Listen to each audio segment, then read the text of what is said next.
Expect the best used car deals guaranteed. Visit arnoldclark.com.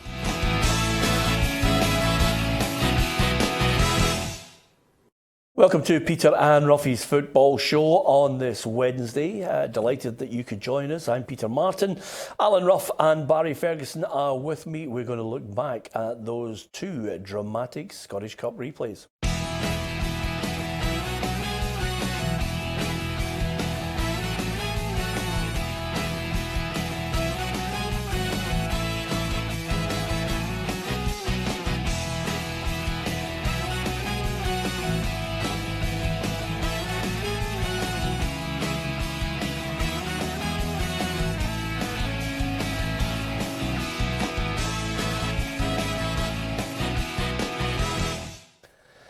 Yeah, straight to the action. Our reporter Gabriel Antoniazzi was at Ibrox for Rangers against Aberdeen.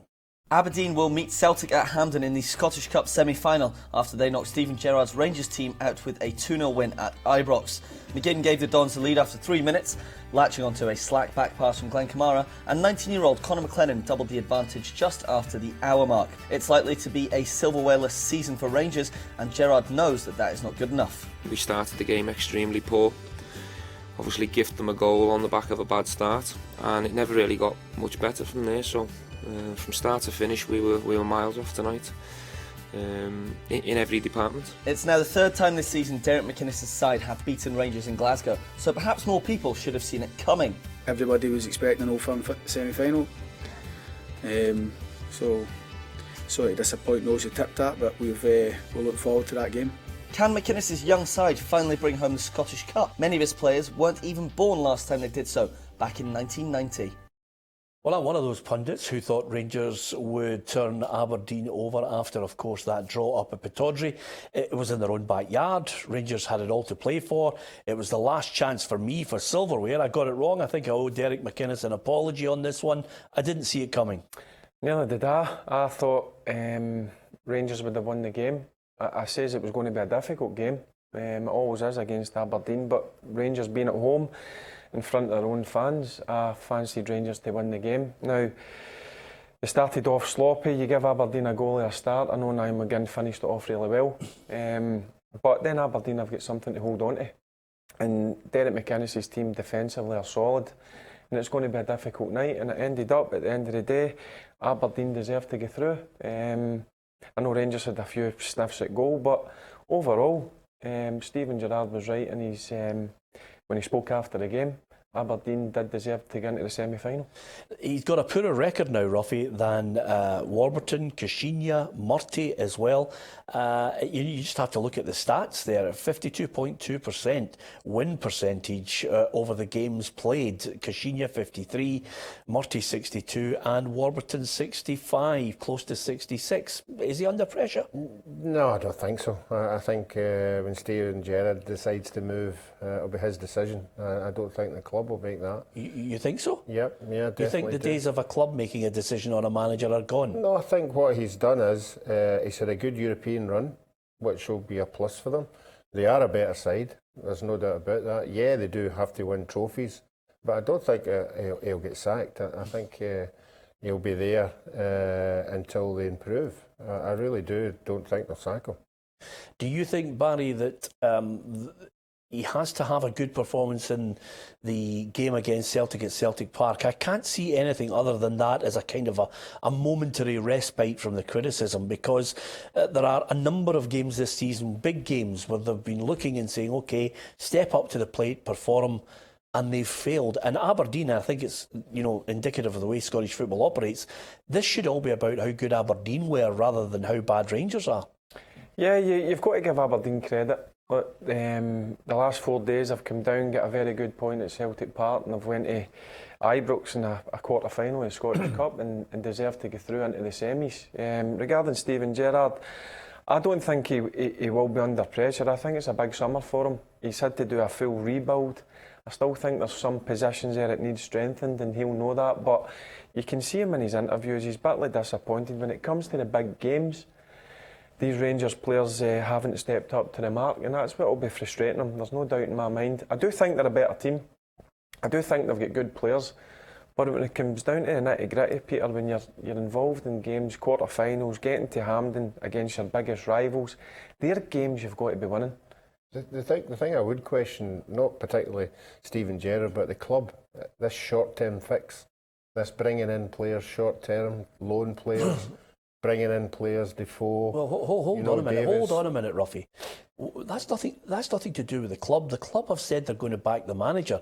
The manager's brought. Hold on a minute. The manager's brought in players. He signed all the players, and they've backed him heavily financially, which the Rangers fans were looking to very closely. He then went on to a situation where he said, "Okay, I've got certain signings where I've paid a bit of substantial money. Now I'm going to call in favours." Ryan Kent at Liverpool brings him in. Starts to get a few other loans that obviously Mark Allen has identified as well. His England friendship with Jermaine Defoe, Stephen Davis coming back from Southampton, Kyle Lafferty. These are all big signings, Ruffy. It's not the club. They've backed them. Yeah, they backed them because they don't have the money to buy.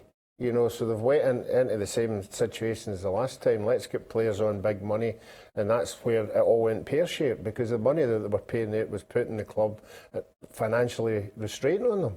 And that looks at what's going to happen today. What happens when all these players go back to their clubs? And I don't think Devoe's going to be about for a while. I don't think Davis will be about for a while.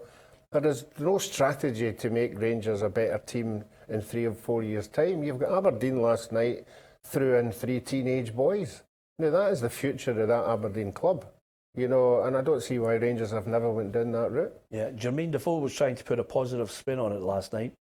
I wouldn't want to be in any other dressing room, to be honest. I think if you look at the quality that we've got in the dressing room, the international players that we've got, of course, it's a time for the football club to be excited. The fans should be excited, to be honest. Yeah, it's a disappointment tonight, but at the same time, I feel like sometimes things take time to build. It's just not, you can get the best players in the world and put them together, and they're not necessarily going to sort of like overnight become an unbelievable team. Sometimes it takes time, and you've seen that with, some of the best teams, best players.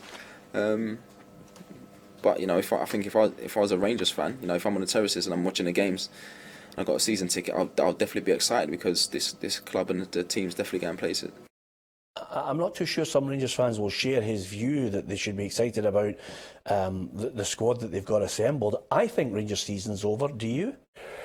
Well, look, 8 points behind Celtic is going to be difficult. If they perform like they did last night, well, it's certainly going to be over. Now, what needs to happen is these players that are inside that dressing room need to go and show that they're more than capable of playing with Rangers. I do think, Peter, Rangers have got a good core of players, but I'm not a fan of bringing in the loan players. I know Ruff had spoke about it. I think these loan players will go back. Jermaine Defoe won't. He's got 18-month loan.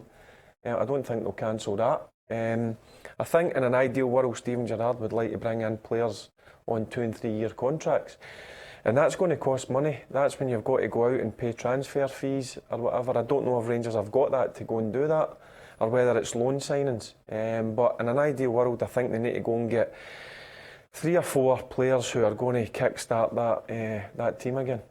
Yeah, I'm looking, Ruffy, maybe 4 or 5 international players in the starting 11 from last night, which was your question as we were listening to Jermaine Defoe. Well, let's not take anything away from Aberdeen. They stepped up to the plate when they got their opportunities. They took them, including, of course, Niall McGinn. You enjoy getting these semi-finals and finals, and now we obviously want to go that one step further. We obviously lost the cup final in December, so we have another opportunity to get another final, and there's probably no bigger task than obviously beating Celtic, but we'll worry about that when it comes round. But we need to sort of get back to winning ways in our league form, and with obviously being at home, so we'll dust ourselves down now nicely after a great result tonight.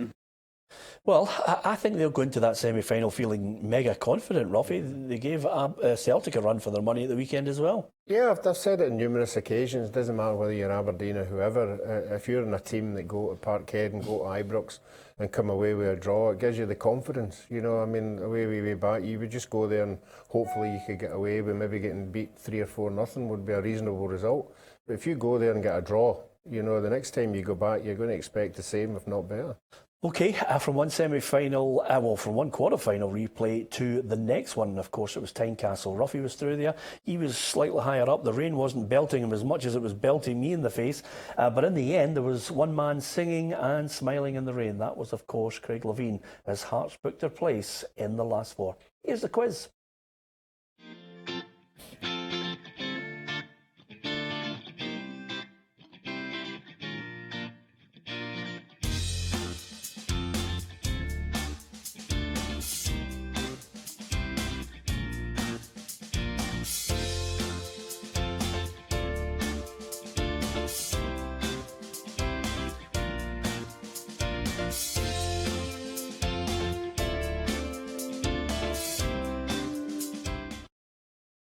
Yeah, there's the quiz. It's a year that I think I remember well, Ruffy. There was a lot of iconic moments here, and that was, of course, the iconic and team filled with superstars, including a Dutch trio at AC Milan. I remember it well. Do you?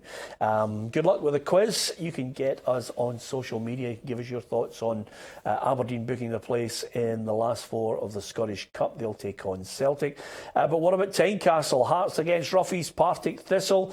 Our reporter Gabriel Antoniazzi sums it all up. Hearts made it to their first Scottish Cup semi-final since they became champions in 2012 after they beat Partick Thistle 2-1 in a replay at Tynecastle last night. Veteran Scott McDonald gave the Jags the lead with an instinctive finish, but Jambo's forwards Ikpeazu and Clare gave Hearts the win, although Ikpeazu missed a poor penalty to put the game out of reach. Thistle manager Gary Caldwell felt his team should have had a penalty right at the death and an opportunity to send the game into extra time. I've looked at it back as a penalty.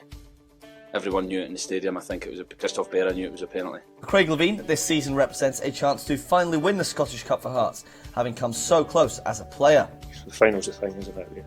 You're there to win the cup. So, from our point of view, it's a great opportunity.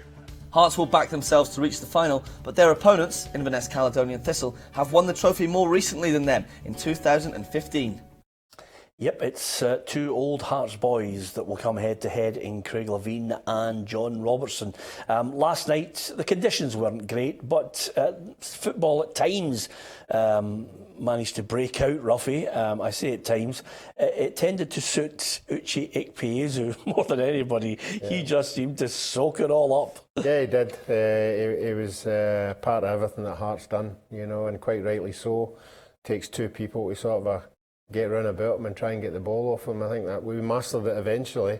Obviously, we're just hassling him out of the ball. But when he gets near the box, he's a dangerous character to try and muscle him out of anything. He did get a penalty through it. I didn't think it was a penalty for where I was. I think he went down far too easy. But no, I think, as Gary said there, I think the players must take something for that game, and we must move on to the league game. Yeah, I thought you played some really good football at times, Ruffy. Of course, Hearts are always going to be the favourites. I'll tell you one thing, though. I thought you should have had one penalty. For me, I thought two of them were stonewallers, but the second one was an absolute stonewaller. Bobby Madden, for me, got it wrong. Yeah, I thought he got the first one wrong. We never get a chance to see that again. I don't think anybody threw it out there in the highlights or anything, but we saw the second one, which was near full time, and I thought it was a definite penalty, but referee's got to make a decision, and he never did it. Yeah, Hearts against Inverness. What a chance to book a place in the Scottish Cup final. It is, but it's not going to be an easy game for Hearts. I watched Cali Thistle against Dundee United in the last round, and I was really impressed with them. I think they've got a lot of decent players and they play good stuff, and obviously Rob will come up against his ex-team will want to put one over them, so it'll be a difficult game for Hearts. It'll not be an easy one. Yep, okay. From the Scottish Cup semi-finals, you can give us your view on social media, on YouTube, on Facebook, and of course on Twitter as well. Oliver Burke has been talking today up at Lennoxtown. He was giving us his reaction to being called back up to the Scotland squad. Amazing feeling for me. Was delighted to get the call up, and I'm really looking forward to it, and it's been a long time coming, but happy to be back in. Very happy with the way things have gone here at Celtic, and it's obviously put me in a great position, and it's obviously got me the call up, and I'm very happy. Yeah, a couple of years he's had to wait before finally getting the recognition again from Alex McLeish. Most of it seems to be centering around one of your old teammates, Alan McGregor. We were talking about it yesterday. I don't think he would have been taking the huff over any disciplinary matters with the SFA. From your own point of view, you know Alan well. You know, he's a winner. What do you think is the driving force for him saying, look, I'm not coming back? I'll be honest, Peter, I know what playing with Scotland meant to him. I know he's suffered back injuries in the past few years. He had a serious one down at Hull City. I think he was out for about 9-10 months. And I know he doesn't train as often as he would like. And he's obviously took a lot into consideration. I can see where Ruffy's coming for yesterday. I know it's Scotland, but he's got to think his own future and after he finishes playing, because I think he'll have another season after this, and I think he'll call it a day. And we heard from Oliver Butt there. He could be, for me, a really good weapon for Alex McLeish. I think further forward, Ruffy. Yeah, well, when he came on the scene, we were all expecting so much. He just went 12 million over to Germany. We all thought, oh, here's a player we've got. Hasn't really fulfilled it in international football. And if he had to come up to Celtic, I don't think he'd be in the squad either. You know, so he's got to step up another level if he pulls on the Scotland strip, because we hadn't seen him doing anything like that. It was all sort of ifs or buts.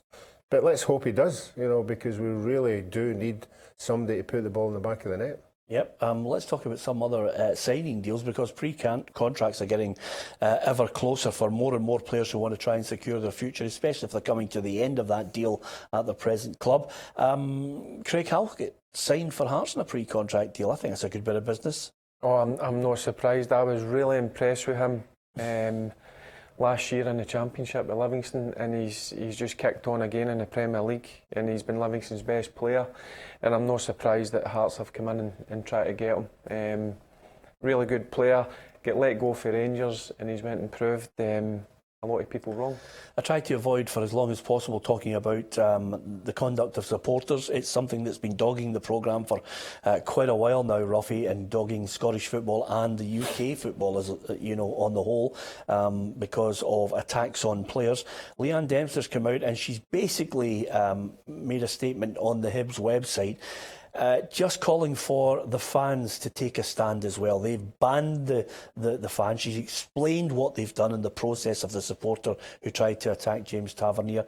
And she's now at this point where she said, please help us crack down on unacceptable behaviour. If you witness something that causes you concern during the match, let a steward know or write into us, providing us with as much detail as you possibly can. We will act, is what she says. She's not sitting down and waiting to see what other committees are going to decide. She seems to be at the forefront of trying to take into hand what her club needs to do. Yeah, it's a positive start. And as I said the other day, I think if you go to any football club, you know where the trouble's coming from. There is areas in every stadium where you know if somebody's going to do something that's going to come for that bit. So I just think the police should be more active in seeing these things and acting very quickly. As I said, we caught the boy at Easter Road. We saw him being taken away. All his mates would have seen him getting taken away. The next thing we need is the punishment. We need a severe punishment that his mates know, if you carry on in that area, this is the area that's going to get shut, and this is where you are. Yeah, and Barry, I know that at times you can be a sore loser because you've been a winner most of your career. So, Ruffy, inconsolable last night. I got into the car, his team have been dumped out of the Scottish Cup, and then he turns on the radio and he hears that Ronaldo has had a hat-trick for Juventus. The team incident, I don't know if you remember, the team that you and I picked to win the Champions League, knock Atletico Madrid out. Well, if you recall, it's actually been a bad 3 days for him. We had Kilmarnock to win 1-0. Ruffy had the draw. Yeah. Obviously, his beloved Partick Thistle losing, and our tip, Juventus, winning 3-0. He is, at this point, making a strong case for being one of the greatest players ever. We've started to talk about Messi alongside Maradona and Pele. But surely this boy, he's level with Messi on hat-tricks in Champions League. Surely this boy's stats deserve people to start thinking, hey, wait a minute. You know, he has played at the top clubs and he has taken them to the ultimate level. Yeah, and I think he's got a head start, you know, on Messi because he single-handedly took Portugal to winning cups and winning games, you know. I'm swaying towards him, Ruffy. Are you? Yeah. Well, I always go by Messi in World Cups, judge him in the highest games, the European games. We're lucky to have these two. These two players they're unbelievable. They're just fine. And see, can Messi do something different? But the two of them are different class for me. Yeah. Can Liverpool defeat Bayern Munich in a word? Yes, it's possible. Liverpool have got Will great they? attacking. I think they could. I think they could just nick it. So do I. Ruffy? Not for me, no. Okay. Barcelona, Leon? Barcelona. Yeah, well, there you are. Well, there's no point in us asking because Juventus are going on to win it anyway. Thanks to Ruffy and to Barry. There's no point in us showing you the head-to-head scores. Ruffy's just there to make up the numbers. And Barry Ferguson has still to say that he's given up on the title predictor.